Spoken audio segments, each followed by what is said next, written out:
오늘 요한일서 4장 8절 말씀을 같이 읽었습니다. 요한일서 4장 8절 말씀은 아주 간단한 말씀이에요. 하나님은 사랑이시다는 말이고요.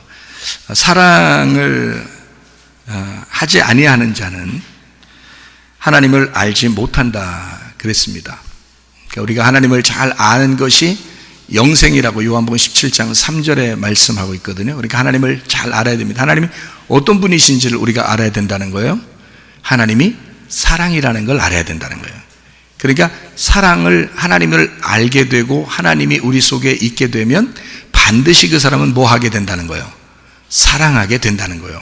그러니까 하나님을 알고 하나님의 사랑이 우리 안에 들어오면 그 하나님의 사랑을 하게 된다. 그게 아가페 사랑이라고 하는 겁니다. 아가페 사랑이라고 성경에 사랑이란 말은 아가페 사랑이라는 말이 있고 필레오 사랑이란 말이 있는데요. 필레오 사랑은 친구 간의 사랑을 얘기하는 거고 서로 상호 간의 사랑을 얘기하는 거거든요. 근데 아가페 사랑은 상호 간의 사랑을 얘기하는 게 아니라 일방적인 사랑을 얘기하는 거예요. 그러니까 하나님 사랑을 얘기하는 거죠. 그러면 남편과 아내는 어떤 사랑을 해야 되나요? 아가페 사랑을 하라고 성경은 나와 있습니다. 왜 그러냐면 예수님이 우리의 신랑이기 때문에 예수님은 우리에게 아가페 사랑을 하셨다는 거예요. 그래서 우리 보고 너희들도 아가페 사랑을 해라. 그래서 신랑은 아내에게 아가페 사랑을 해야 된다. 그렇게 꼭 나와 있고요. 에베소 5장에 나와 있는 말씀입니다. 그리고 아내는 남편을 존경하라. 그렇게 나와 있습니다. 복종하고 존경하게 되어 있습니다. 그러니까 사랑은 먼저 아가페의 사랑이 먼저였던 거예요. 그러니까 다시 말하면 예수님이 우리를 먼저 사랑하셨다. 그거를 일방적인 사랑. 그러니까 너희들이 뭐 예수님한테 잘해서 예수님이 사랑한 게 아니고 너희들이 죄인인데 그냥 자기가 사랑하고 싶어서 사랑해 준 거예요. 아가페 사랑을 한 거란 말입니다. 그러면 우리 신랑들은 아내들한테 신부한테 어떻게 사랑해야 된다는 거예요? 신부가 잘할 때만 사랑하는 게 아니고 신부가 못해도 귀엽게 봐주고 그러면서 아가페 사랑을 하는 모습을 보여줘야 된다는 거예요. 그게 무슨 말이냐면 예수님의 사랑을 닮은 사람이 가장 닮아서 생활하는 사람이 신랑이 돼야 되기 때문에 그런 겁니다. 그러니까 남자들은 우리 교회 다니는 남자분들은요 진짜 그냥 사랑해야 돼요. 여자는 그 사랑을 먹고 사는 겁니다. 그러니까 여자는 남자가 그렇게 사랑해 주면 그거 먹고 사는 사람들이 여자예요. 그렇게 태어난 걸 어떻게 해요? 그래서 여자는 사랑하면 다 되는 겁니다. 여자한테는요. 그러니까 남자가 여자를 사랑하라. 성경은 그러니까 이게 누구를 닮아서 그렇게 하라는 거예요? 예수님이 우리를 그렇게 사랑하셨다. 그러니까 너희도 여자를 만나거든 그렇게 사랑해라 그거예요. 그냥 무조건 사랑하라 이거야. 일방적으로 그냥 사랑하라 이거야. 여자가 어떻게 하든 말든 상관없이 그냥 사랑하라 이 말이에요. 그거 못해요? 그거 어렵습니까? 아니 예수님을 알면 예수님이 우리 안에 거하시면 예수님이 나를 그렇게 사랑하셨는데 생각해 보세요. 예수님이 나를 그렇게 사랑하신 거 아니에요. 그런 방법으로 사랑하셨으니까 나도 그런 방법으로 사랑해야 된다는 거 당연한 거 아닙니까? 그래서 아내를 대할 때는 남편은 그냥 일방적으로 사랑하는 거예요. 그러니까 화 한 번도 내지 않을 수 있느냐 제가 어제 물어봤어야 되는데 결혼식 할 때 물어봤어야 되는데 그걸 안 물어봤어요. 화 한 번도 안 내고 살아갈 수 있느냐 그 자신 있으면 결혼해라. 그러면 아멘 해라. 그렇게 이제 선언을 해야 되는데 그런데 그걸 약속을 어제 못 받는데 지난번에 받았어요. 저녁 예배 드리는 시간에 그렇게 할 수 있겠느냐 내가 물어봤거든요. 미리 물어봤기 때문에 그래서 어제 그냥 결혼식 할 때는 안 물어봤어요. 그렇게 할 수 있냐 그랬더니 그렇게 할 수 있다 그러더라고요. 이야 대단한 믿음이에요. 화 한 번도 안 낼 수 있느냐 남자가. 그러면 결혼해라. 근데 그게 쉽지 않거든요. 여자한테 제가 물어봐야 되는 게 있거든요. 뭘 물어보냐면 한 번도 안 삐질 자신 있느냐. 그거 물어봤어야 되는데요. 어제 지난번에 한번 물어봤기 때문에 어제는 안 물어봤는데 진짜 한 번도 안 삐질 자신 있느냐. 그러면 결혼해라. 근데요 그거 쉽지 않거든요. 틈만 나면 삐지거든요 여자들이. 그래서 남자들이 말해요 여자 삐져서 못 살겠대요 아주. 금방 삐진대야, 어떻게. 그래서 못 살겠대야. 그것도 여자는 또 뭐라는 남자가 화내서 못 살겠대야, 또. 그러니까 말이에요. 서로 화도 내지 말고 삐지지 않으면 그냥 결혼을 그냥 계속 가고더라고, 보니까. 결혼은.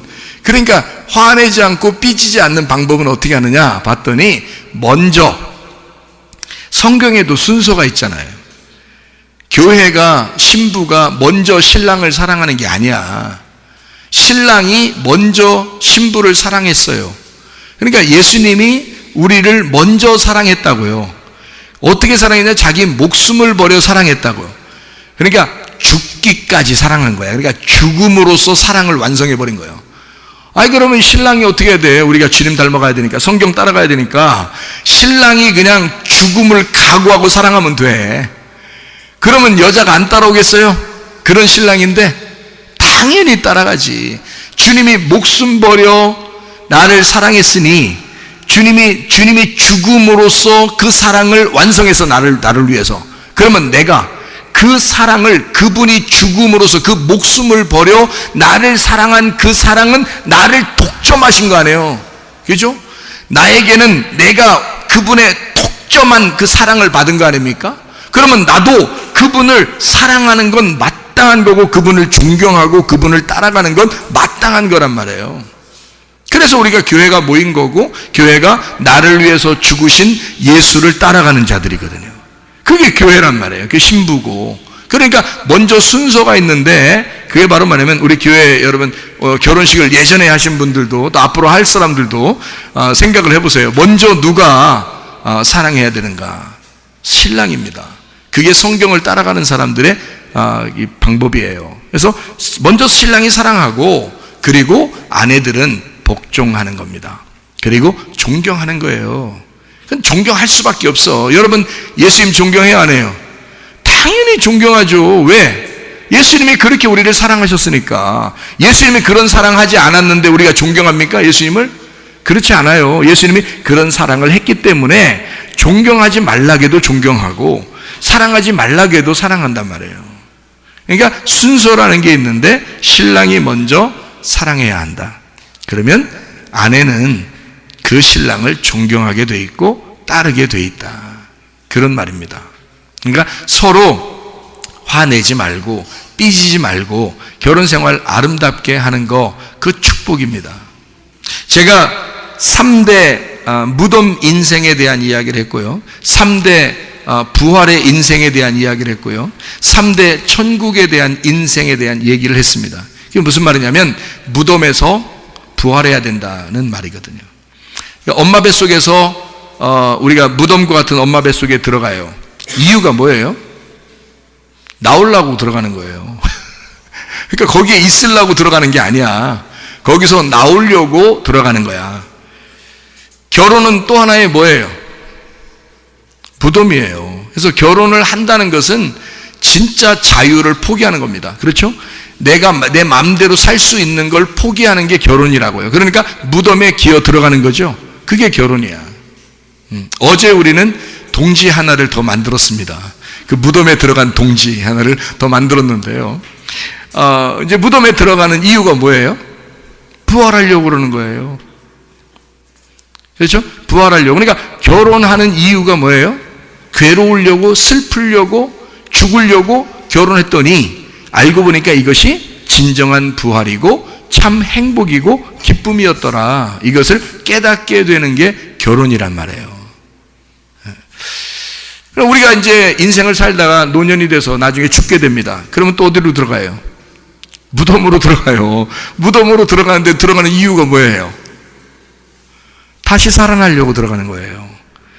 다시 부활해서 천국에 들어가려고 들어가는 거라, 무덤에. 그러니까 무덤에 들어가는 이유는 다 부활하려고 들어가더라는 거죠. 그렇죠? 아기 때 엄마 뱃속에 들어가는 것도 출생하려고 들어가는 거고, 결혼할 때 결혼식이라는 무덤에 들어가는 것도 부활하려고 들어가는 거고요. 아름다운 생활을 위해서, 행복한 생활을 위해서 들어가는 거고요. 죽을 때 우리가 무덤에 들어가는 것도 천국의 생활을 위해서 들어가는 거더라. 그러니까 결국에는 부활을 위해서 무덤에 들어가더라라는 얘기입니다. 자, 여러분, 무덤이라는 생활은 어떤 생활이에요? 죽은 생활이에요. 시체 같은 생활이라고요. 근데 여러분과 저는 그렇게 생활하려고 결혼하는 거예요? 예수님하고? 아니에요. 내가 예수님을 따라가서 십자가 못 박혀 죽으려고 하는, 예수 그리스도와 그 죽음을 경험하려고 하는 이유가 뭐예요? 부활하려고 하는 것입니다. 새 삶을 살려고 하는 거죠. 그럼 새 삶은 어떤 걸 새 삶이라고 그래요, 여러분? 성경에서 새 삶을 우리가 살아야 된다는 말은 뭐가 들어올 때 진짜 삶이 되냐면요, 성령님이 들어오실 때 진짜 삶이 되는 거예요. 성령님이 안 들어오시면 우리 삶은 이 인생, 땅에서 태어난 인생으로 살다 가는 거예요. 근데 하늘에서 오신 성령이 우리 안에 들어오시면 새로운 삶을 살게 되는데, 그게 바로 하늘의 삶이라는 거죠. 왜냐하면 성령이 들어와서 사는 거니까. 자, 땅에서 태어난 내가 땅의 삶을 사는데 하늘에서 오신 분이 내 안에 들어오면 하늘의 삶을 살 거 아닙니까? 그러면 내 몸을 하늘의 삶으로 바꾸는 거죠. 그래서 평상시에 화내던 사람도, 짜증내던 사람도 하나님의 성령이 들어오시면 하나님의 성령의 삶을 살게 되는 거란 말이에요. 그러니 삶이 바뀌는 건 당연한 거죠. 이해가 되십니까? 무슨 말인가? 그러면 뭐 하려고 무덤에 들어갔다고요?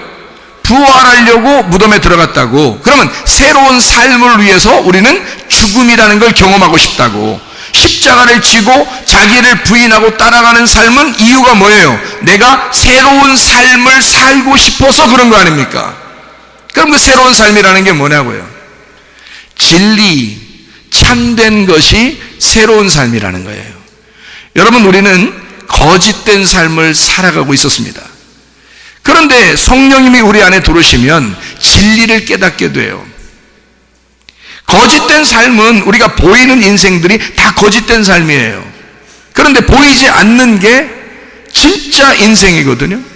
이 땅의 것이 다 전부인 줄 알았는데 알고 보니까 천국이 있다는 거예요. 이게 몸이 그냥 우리가 전부인 줄 알았더니 우리 속에 있는 마음이 있다는 거예요. 보이지 않는 게 진짜라는 거죠. 그러니까 우리는 거짓된 거, 보이는 것으로 살아갔었는데 진짜 부활해서 보니까 보이지 않는 세계가 있더라는 거야. 그게 바로 영적인 삶인데, 이게 성령이 들어와서 우리를 깨우쳐 주시는데 진리 가운데 깨우쳐 주신다. 그러니까 참된 게 뭔지를, 진짜가 뭔지를 가르쳐 준다는 거죠. 그러니까 진리를 알게 되면 부활의 삶을 사는 것이다, 그 말이에요.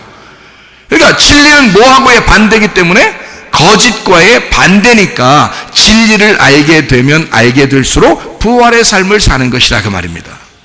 그래서 여러분이 진리의 말씀을 자꾸 깨달아야죠. 그래야 부활의 삶을 살게 되는 것이라는 거죠. 또 하나는 선함입니다. 하나님의 성령이 들어오시면 우리에게 선한 것이 무엇인지를 깨닫게 하셔요. 그러면 선한 것이 무엇인지를 깨닫게 하면 뭐하고의 반대를 알게 해주는 거예요? 악한 거에 반대를 알게 해주는 거죠. 선한 것을 깨닫게 해주니까, 아, 착한 게 이런 거구나. 악하다고 하는 거, 죄라는 게 저런 거였구나. 내가 악하게 살았구나. 내가 어둠 가운데 살았구나. 내가 모르고 살았구나. 이게 악한 거였구나. 내가 모르니까 남편한테 이렇게 대하고, 내가 모르니까 아내한테 그렇게 대하고, 내가 모르니까 내 마음대로 살았지. 알게 되니까 선한 게 무엇인지를 알게 되었다. 비로소 눈을 뜨게 됐다는 얘기예요. 어둠에서 빛을 보게 되었다. 이게 선함이란 말입니다. 아, 드디어 내가 소경에서 눈을 뜨게 되었다. 내가 악함이라고 하는 것에서 선한 것, 착한 게 뭔지를 알게 되었다. 그게 선함이란 말이에요. 또 이제 성령이 들어오시면 뭘 알게 하냐면 아름다움이라는 것을 알게 합니다. 아름다움. 이 아름다움이라고 하는 것은요, 뭐의 반대말이에요? 더러운 것의 반대말이죠. 자, 이 성경에서 더러운 영이 있어요. 더러운 영이 뭐예요? 귀신입니다. 여러분, 귀신이 가정에 틈타면요, 별의별 일이 다 일어납니다. 여러분, 귀신이 가정에 틈타면. 그런데 이 귀신은 뭐라고 그러냐면 더러운 영이라 그래요. 그럼 우리에게 하나님의 성령이 들어오는 이유가 뭐예요? 더러운 영을 제거하고 깨끗하고 아름다운 영을 우리에게 허락하시는 거 아닙니까? 그러면 인생이 어떻게 되겠어요? 더러운 인생 살겠어요? 아름다운 인생을 살겠어요? 아름다운 인생을 사는 거란 말이에요. 여러분 세상을 볼 때, 야, 참 아름다워라. 그 어디나 하늘나라. 제가 진짜 좋아하는 노래거든요. 초막이나 궁궐이나 그 어디나 하늘나라. 이게요, 하나님의 성령을 받지 않고서는 이해가 안 되는 말입니다. 하나님의 성령을 받으면 이 세상이 다 아름다워지는 거예요. 누구를 봐도, 늙은 사람을 봐도, 젊은 사람을 봐도, 그냥 아픈 사람을 봐도, 안 아픈 사람을 봐도 다 아름다워 보이는 거예요. 눈이 바뀌는 거예요, 눈이. 그러니까 하나님의 눈으로 바뀌어서 모든 게 다 아름답게 보이는 거란 말이에요. 근데 귀신의 눈을 가지면 어떻게 되는 줄 알아요? 여러분, 귀신의 눈을 가지면 이상하게 미워 보여. 이상하게 싫어. 그 사람이. 사람 미운 건 아무도 못 말린다 그러잖아요. 그냥 미워. 그리고 싫어. 예. 그리고 막 더러워. 그냥 인생 자체가 더러워. 그냥 살기가 싫어. 그냥. 예. 그냥 온통 마음이 짜증이 가득해. 그냥.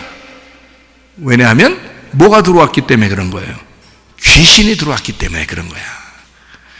그럼 우리는 하나님의 성령이 우리 안에 들어와가지고 뭐를 하기를 원하신다는 거예요? 자, 무덤 같은 삶을 살게 하겠어? 아니면 부활의 삶을 살게 하려고 성령이 오시는 거야?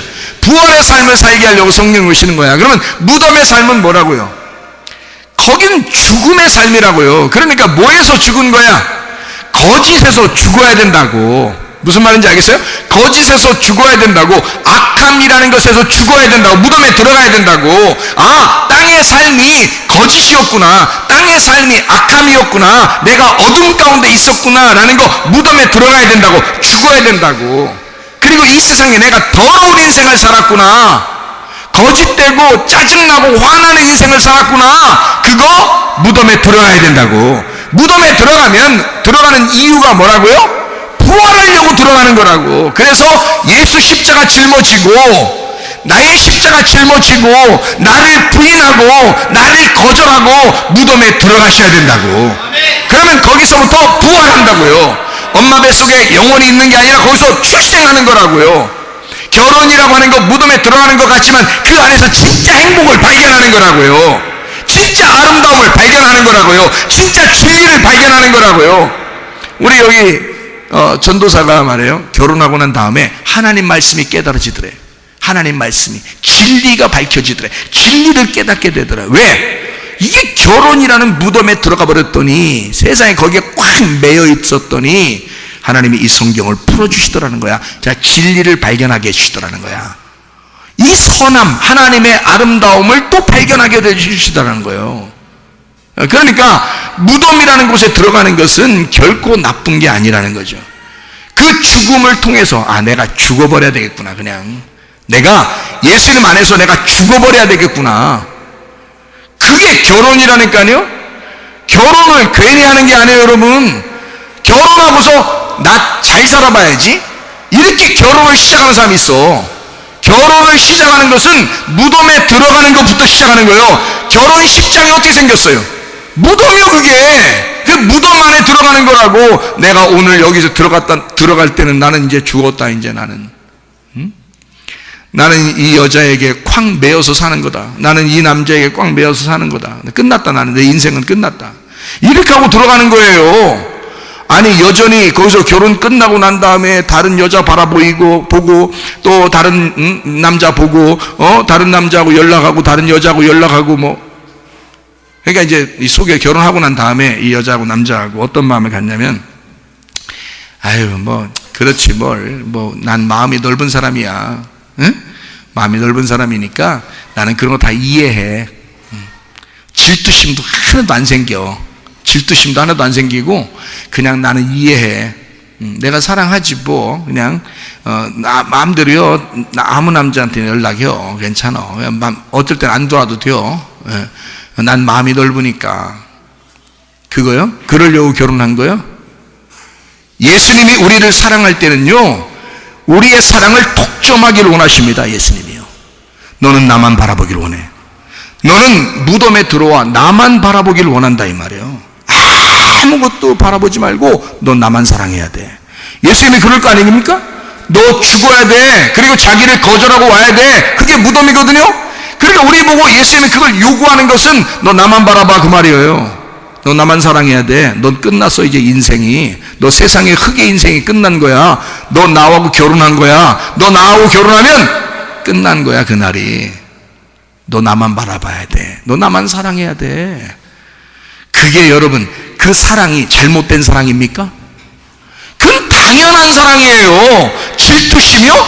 당연히 일어나야죠. 그게 얼마나 열정적인 사랑인데요. 질투심이라는 것은요, 열정적인 사랑입니다. 그럼 당연히 우리의 속에서 일어나야 되는 거예요, 여러분. 그게 남녀 간에 신랑과 신부가 됐을 때에 당연히 일어나는 사랑이에요. 그러니까 우리 주님은 나를 그렇게 사랑하기를 원하셔요. 그렇게 질투하기를 원하신다, 그 말이죠.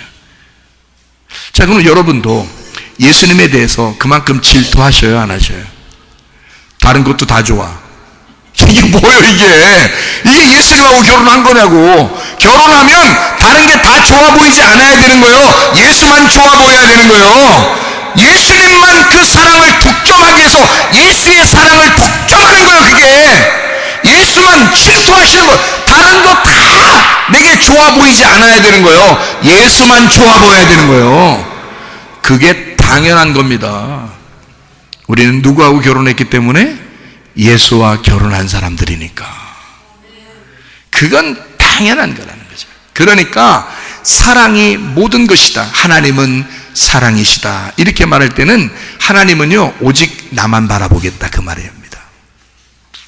그럼 나도 그 사랑을 알고 나도 사랑할게요. 그 말은 하나님만 바라보겠습니다, 그 말이에요.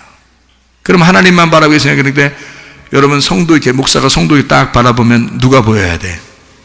하나님이 보이셔야지. 여러분이 저를 볼 때 누구를 보여야 돼? 하나님이 보여야지. 누구만 본다겠습니까? 하나님만 본다고 약속했잖아요. 무슨 말인지 아시겠어요, 제 말이? 남편을 볼 때 남편이 보이면 돼, 안 돼? 안 돼. 누가 보여야 돼? 남편을 딱 보니까 딱 이 남편이 누구야? 하나님이야. 하나님이 보이셔야 돼. 아내를 보니까 누가 보여야 돼? 하나님이 보여야지. 왜? 나는 누구만 보기로 했으니까. 나는 하나님만 보기로 약속했잖아. 이해가 돼요? 난 하나님만 보기로 약속했잖아. 그렇게 사랑하기로 약속했잖아. 근데 왜 다른 게 다 보이냐고. 왜 다른 게 다 보이냐고. 그게 무슨 결혼이냐고. 예수님하고 결혼하면 결혼하고 난 다음에 사랑을 확인하는 것입니다. 그게 결혼식이라는 거예요.